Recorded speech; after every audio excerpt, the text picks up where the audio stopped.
Our next guest, an animal lover. She's a mother of twin babies. She's a vinyl collector. And oh yeah, by the way, she's got 2 Academy Awards. Big movie star joins us on the show right now. Hilary Swank, thank you so much for your time. Appreciate you coming on. Oh, it's so lovely to be here. Thank you for having me. I realize, Hilary, we have a couple of things in common, and one is a big one. Both of our fathers have had transplants, both recipients. My dad actually had heart transplant 20 years ago, kidney transplant 10 years ago. Is your father still with us? Yeah, it's unbelievable. 20 years ago in 2003, he had the heart transplant. And then the medication, all those anti-rejection drugs messed up his kidneys, and then he needed a kidney transplant. Really is amazing. Yeah, my father needed one too, but he wasn't able to get a kidney transplant. He wasn't, healthy enough to do that. So, but yes, it is amazing, and it's to look at your father is still here. What a blessing is that, and what a blessing are those donors. Yeah, it is truly amazing, and I remember the day. I'll never forget when we got the call, and it's like, come to the hospital, and it's such a whirlwind of emotions because you're excited about the new organ, but it's very scary. Do you remember the day you got the call, get to the hospital, Dad's getting lungs? I do remember. It was the day after Christmas. We woke up, they call you like at 5 a.m. And I remember like it was yesterday.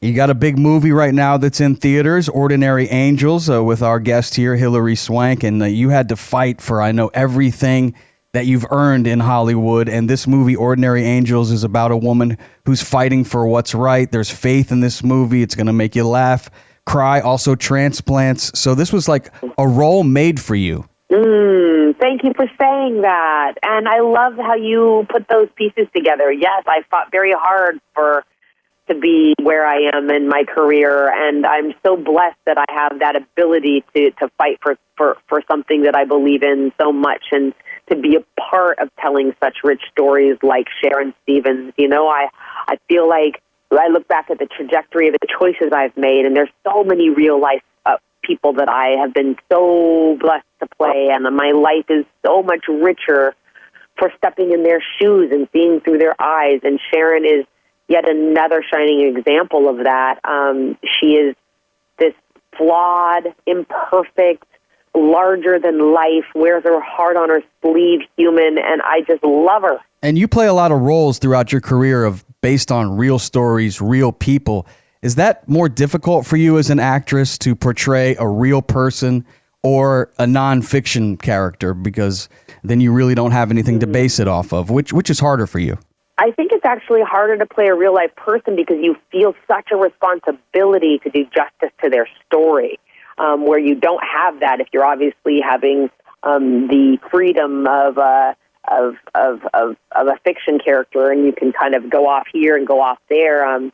So there's that. But I also feel like, I feel like the real-life people that I've played who persevered through such adversity and have reminded us of the goodness and connected us all. Because if this were a fictional story, you would say, there is no way that could have happened. Like, so many of the things could have happened in this, And so that's also a reminder of, people are, badass. Like, we can really make change and do good if we choose, And I think we need a movie like this now more than ever.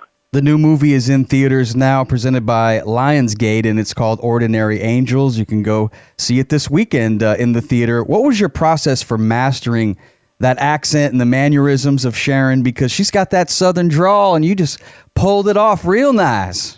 Well, thank you very much. I really appreciate that. Yes, ma'am.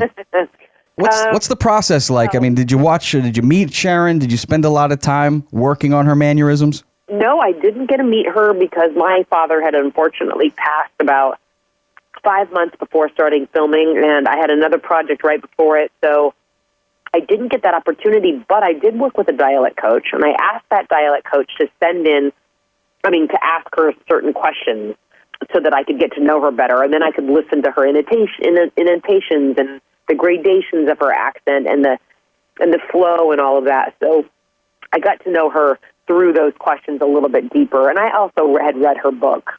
Yeah, the book came out, I believe, in the fall of 2023, so the movie out now in theaters, Ordinary Angels, starring our guest here, Hilary Swank. The other thing we have in common, our fathers both had transplants. We both, as children, lived in a trailer. How about that? I lived in a trailer once.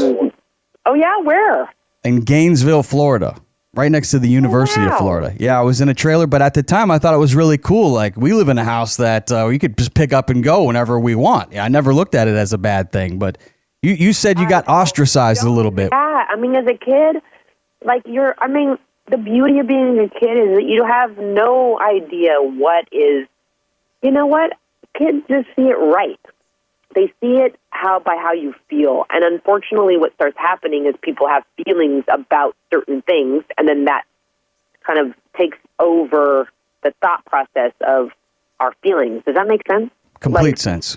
It's so sad to think that, we all have opinions. I, too, have opinions about certain things and how things should be done and how it should go, but it's so sad to think, people think differently of a person who lives in a place like that. Why? Why? They're just a person who lives in a trailer. It's not a big deal. And yet, yes, I learned about classism at a very young age, and it's just sad to make a kid think that where they live or how they dress or how they talk is somehow lesser than. Eminem pulled it off. Hilary Swank pulled it off. From trailerhood to Hollywood, you too can pull it off. And go see her new movie, Ordinary Angels, now in theaters. Another thing I realized we have in common. A third thing, we both love collecting vinyl records. I hear that you've got quite a collection, especially after your wedding. I'm curious, what is an album that takes you back to a special time in your life that you'll never forget? Definitely Willie Nelson's Stardust. It was, my parents had a beautiful vinyl collection, and I remember that playing often in our trailer. I remember that being a source of really good memories between me and my family. And then finally, your breakout role that you had in 1999, what a groundbreaking story that was, again, playing a real-life person. Brandon, I believe, was the name of the character, and you played a transgender in Boys Don't Cry, got an Academy Award for your portrayal in that movie. This movie, though, today seems to be more relevant now than 25 years ago. When was the last time you watched that, and do you agree that this movie needs to be seen again here in 2024? I absolutely think it's a movie that needs to continue to be seen, especially until we are in a place where we no longer physically, mentally, or verbally abuse another human being for the choice and how they live their lives.